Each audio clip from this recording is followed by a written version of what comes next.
தபால் முதல் தொலைபேசி வரை பழையன கழிதலும் புதியன புகுதலும் காலந்தோறும் நடந்து கொண்டேதான் இருக்கின்றன. புதியது வந்ததும் பழையதை மறந்து விடுகிறோம். ஆனால் அந்த பழையது புதியதாக இருந்த காலத்தில் நமக்கு அளித்த பயன்களும் மகிழ்ச்சியும் வார்த்தைகளுக்குள் வசப்படாதவை.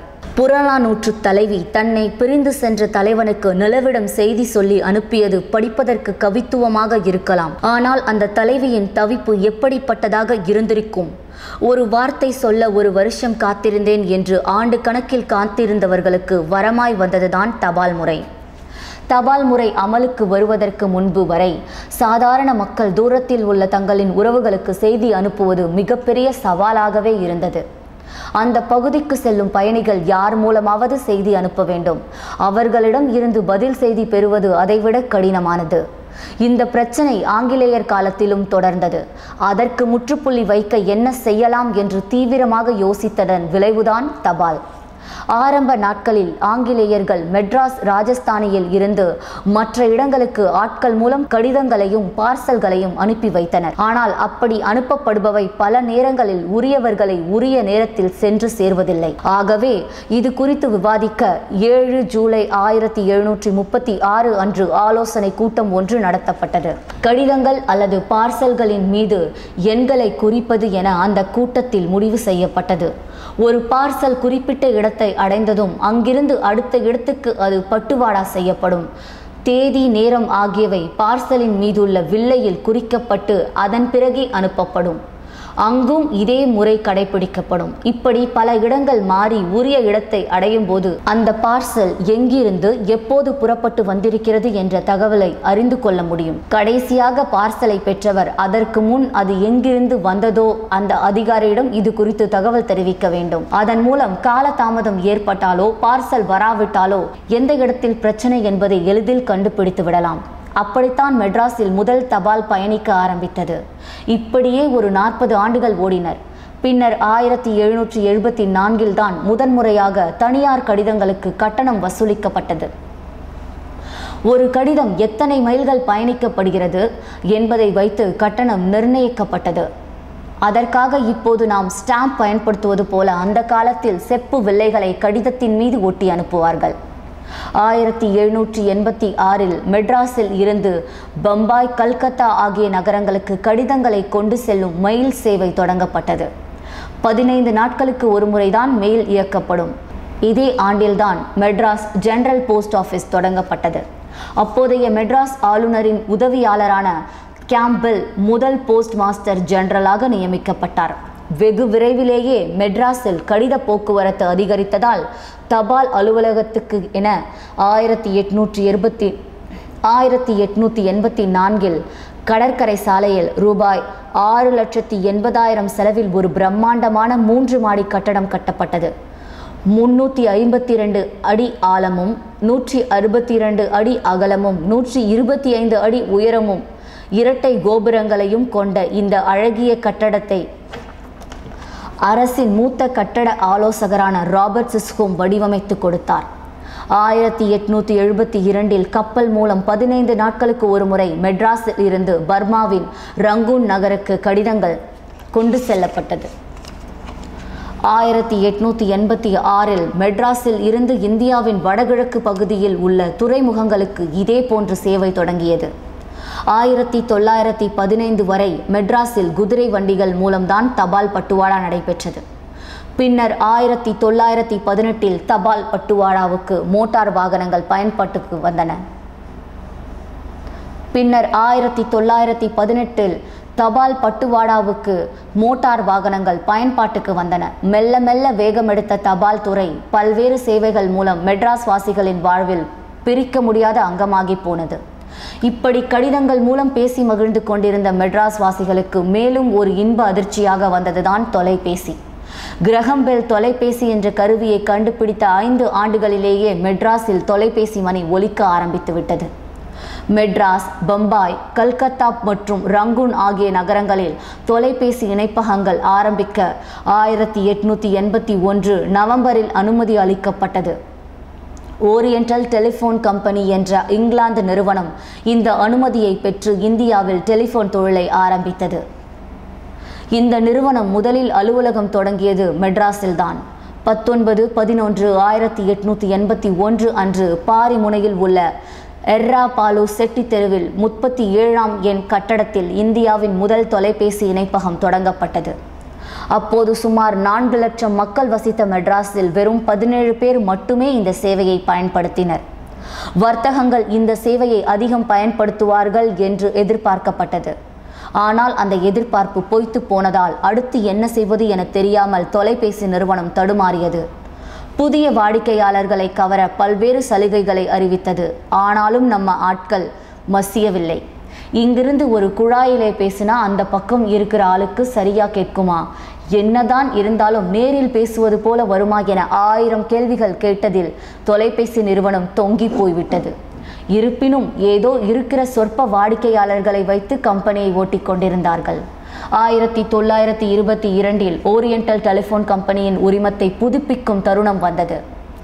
அப்போது அரசு 3 முக்கிய நிபந்தனைகளை விதித்தது. அதாவது உள்நாட்டு நிறுவனத்துக்கு கம்பெனியை கைமாற்ற வேண்டும், தொலைபேசி தொழில்நுட்பத்தை நவீனமாக்க வேண்டும், அதற்கு ஏதுவாக கட்டணத்தை உயர்த்த வேண்டும் ஆகியவைதான் அந்த நிபந்தனைகள். அதன்படி 1923 ரூபாய் 5 லட்சம் முதலீட்டில் மெட்ராஸ் டெலிஃபோன் கம்பெனி லிமிடெட் தொடங்கப்பட்டது. இடைப்பட்ட காலத்தில் சந்தாதாரர்களின் எண்ணிக்கை 1224ஆக உயர்ந்தது.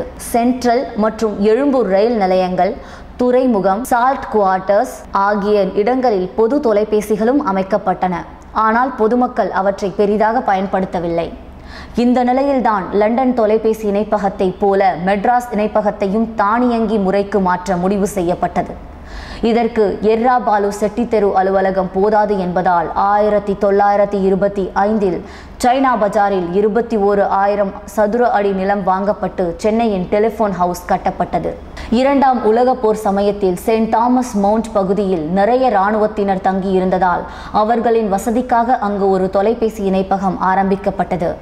போர் நடைபெற்று கொண்டிருந்த காலத்தில் லண்டனில் தயாரிக்கப்படும் போன்கள் அனைத்தும் போர் தேவைகளுக்காக அனுப்பப்பட்டு விட்டதால் மெட்ராஸுக்கு புதிய போன்கள் வருவது அடியோடு நின்று போனது. அதனால் மெட்ராஸ் டெலிஃபோன்ஸ் கிட்டத்தட்ட முடங்கி போனது என்றே சொல்லலாம். இந்த போர் தொலைபேசிகளின் பயன்பாட்டை அரசுக்கு தெளிவாக புரிய வைத்தது. எனவே அரசே தொலைபேசி தொழிலை நடத்துவது என முடிவு செய்யப்பட்டது.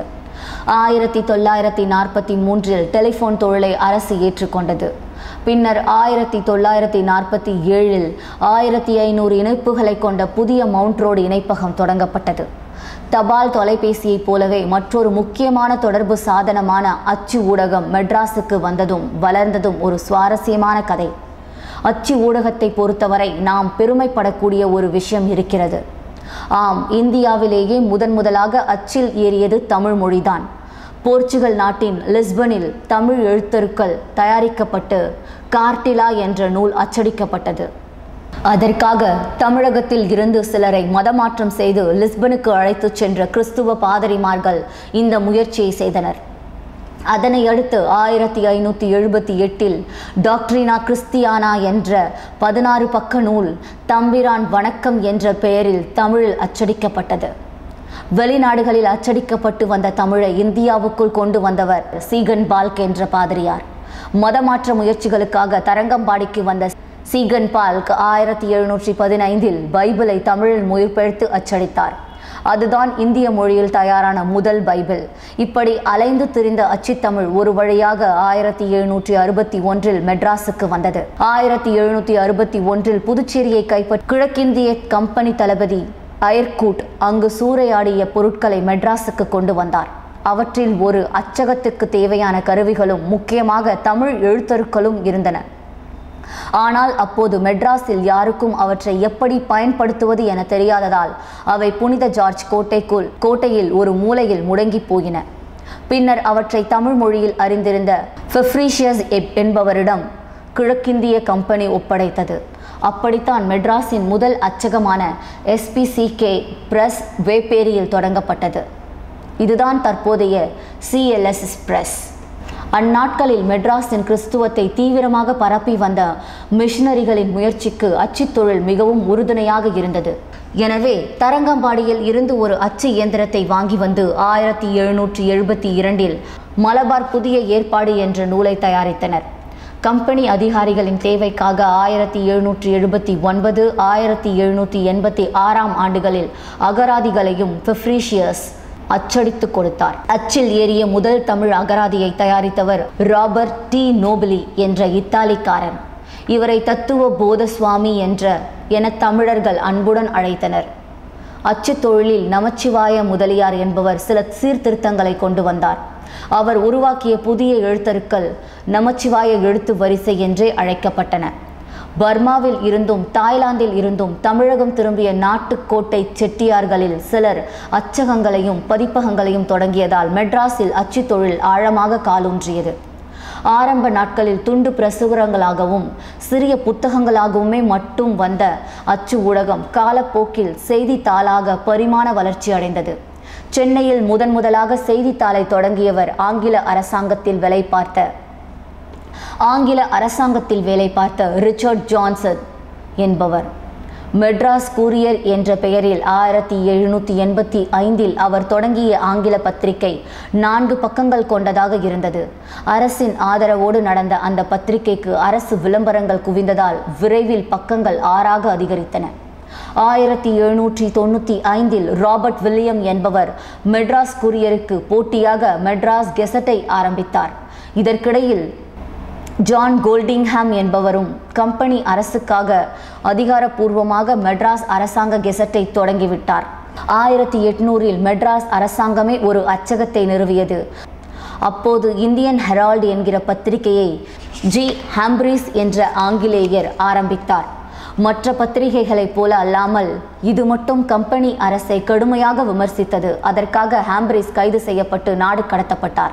ஆங்கிலேயர்களுக்கு போட்டியாக காஜுலு லக்ஷ்மண் நரசு என்ற தெலுங்கு வணிகர் அச்சு தொழிலில் இறங்கினார். இந்துக்களின் உரிமைகளை வலியுறுத்தும் நோக்கத்துடன் கிரசன்ட் என்ற பெயரில் 1844 ஒரு பத்திரிகை தொடங்கினார்.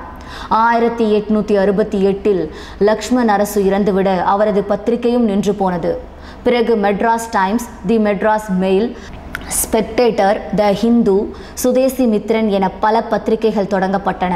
இதில் மகாகவி பாரதி போன்ற மாவீரர்களின் கையில் கிடைத்த சுதேசி மித்ரன் போன்ற பத்திரிகைகள் சுதந்திர போராட்ட களத்தில் பெரும் ஆயுதமாகவே மாறி ஆங்கிலேயரை அச்சுறுத்தின. அதில்தான் பாரதி முதலில் அரசியல் கார்ட்டூன் என்ற அஸ்திரத்தை தமிழ் பத்திரிகை உலகுக்கு அறிமுகப்படுத்தினார். செய்தி பத்திரிகைகள் மட்டுமின்றி ஆனந்த போதினி, பிரசன்ட விகடன், கலைமகள், ஆனந்த விகடன், மணிக்கொடி போன்ற பருவ இதழ்களும் மெட்ராஸில் இருந்து வெளியாக தொடங்கின. அரசியல் பங்களிப்பையும் தாண்டி இவை பல புதிய படைப்பாளிகளை தமிழுக்கு தந்து இலக்கிய உலகுக்கு உரமூட்டின. புதுமை பித்தன், பிச்சமூர்த்தி, கூபா ராஜகோபாலன் போன்ற ஜாம்பவான்கள் மணிக்கொடியில் எழுதினர். அவர்களை தொடர்ந்து மணிக்கொடி எழுத்தாளர்கள் என்றே ஒரு இனம் உருவானது. அது ஒரு மணிக்கொடி